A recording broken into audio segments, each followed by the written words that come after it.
चंदूलाल सकारलाल पटेल, जिन्हें प्रायः C.S. पटेल के नाम से जाना जाता है, एक प्रतिष्ठित भारतीय ज्योतिषी थे, जो वैदिक ज्योतिष में अपने गहन शोध और व्यावहारिक योगदान के लिए प्रसिद्ध थे।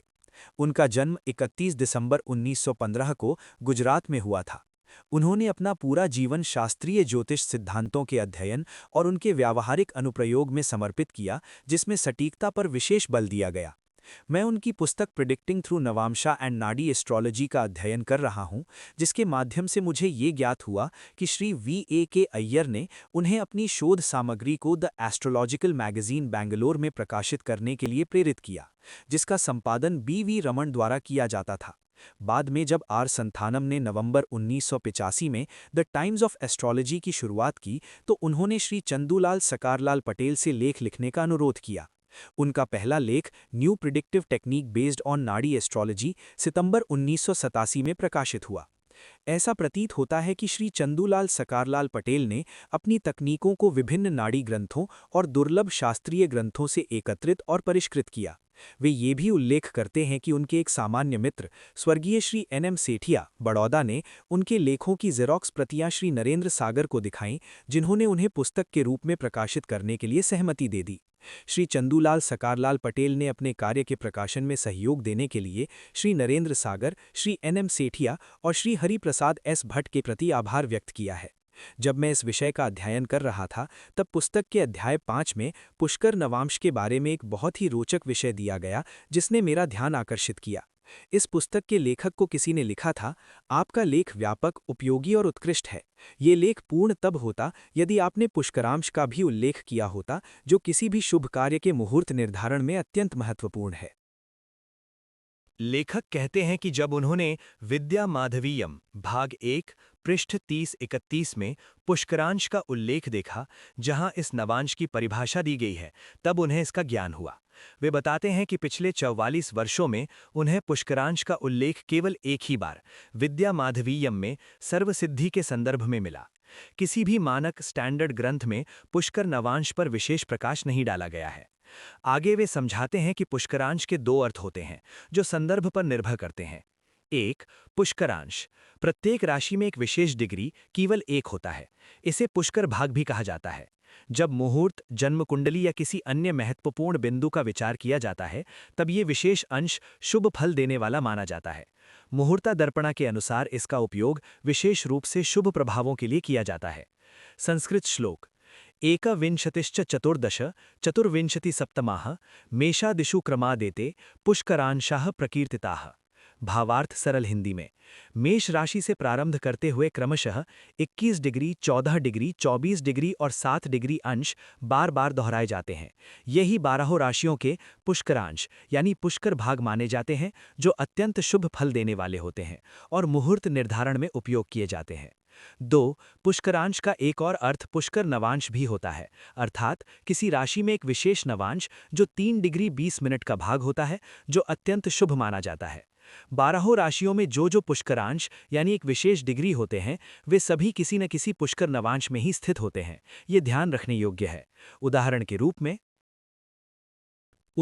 रूप में मेष राशि में 21 डिग्री तुला नवांश में आता है, वृषभ राशि में 14 डिग्री वृषभ नवांश में आता है, मिथुन राशि में 24 डिग्री वृषभ नवांश में आता है, कर्क राशि में 60 डिग्री कन्या नवांश में आता है। इसी प्रकार त्रिकोण यानी त्रायन राशियों में भी ये डिग्रियां इसी क्रम के अनुसार संबंधित नवांशों में ही पड़ती हैं। जैसा कि विद्या माधवीयम तथा अन्य मुहूर्त ग्रंथों में वर्णित है, पुष्करांश के लिए श्लोक इस प्रकार है। संस्कृत श्लोक एकविंशतिश्चतुर्दशश् चतुर्विंशति सप्तमाः मेषादिषु क्रमादेते पुष्करांशाः प्रकीर्तिताः। इस श्लोक के अनुसार मेष राशि से प्रारंभ करते हुए क्रमशः 21 डिग्री, 14 डिग्री, 34 डिग्री और 60 डिग्री अंश बार बार 12 राशियों में चलते हैं और इन्हीं को पुष्करांश या पुष्कर भाग कहा जाता है। अर्थात मेष राशि में 21 डिग्री, वृषभ राशि में 14 डिग्री, मिथुन राशि में 24 डिग्री और कर्क राशि में 60 डिग्री पुष्करांश होते हैं। फिर यही क्रम आगे दोहराया जाता है।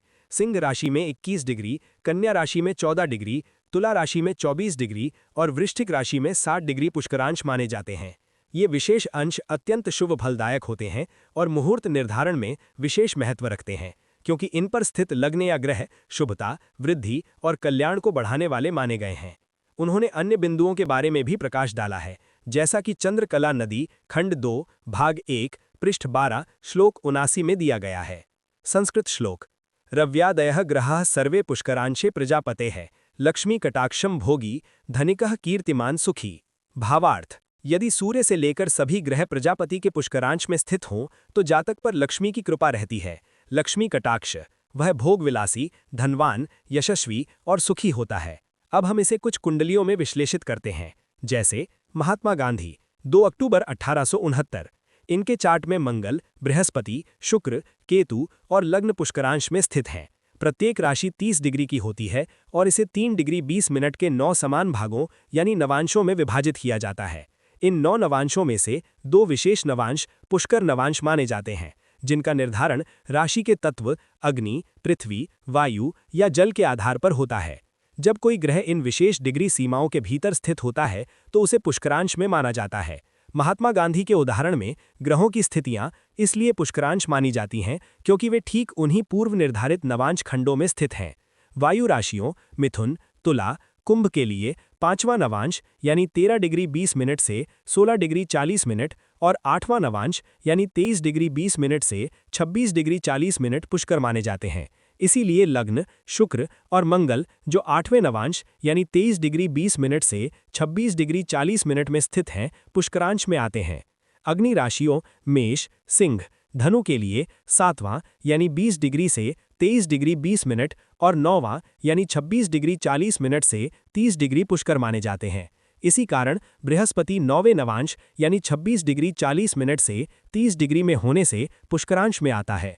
इसी प्रकार पृथ्वी राशियों वृषभ, कन्या, मकर के लिए 3रा यानी 6 डिग्री 40 मिनट से 10 डिग्री और 5वां यानी 13 डिग्री 20 मिनट से 16 डिग्री 40 मिनट पुष्कर होते हैं।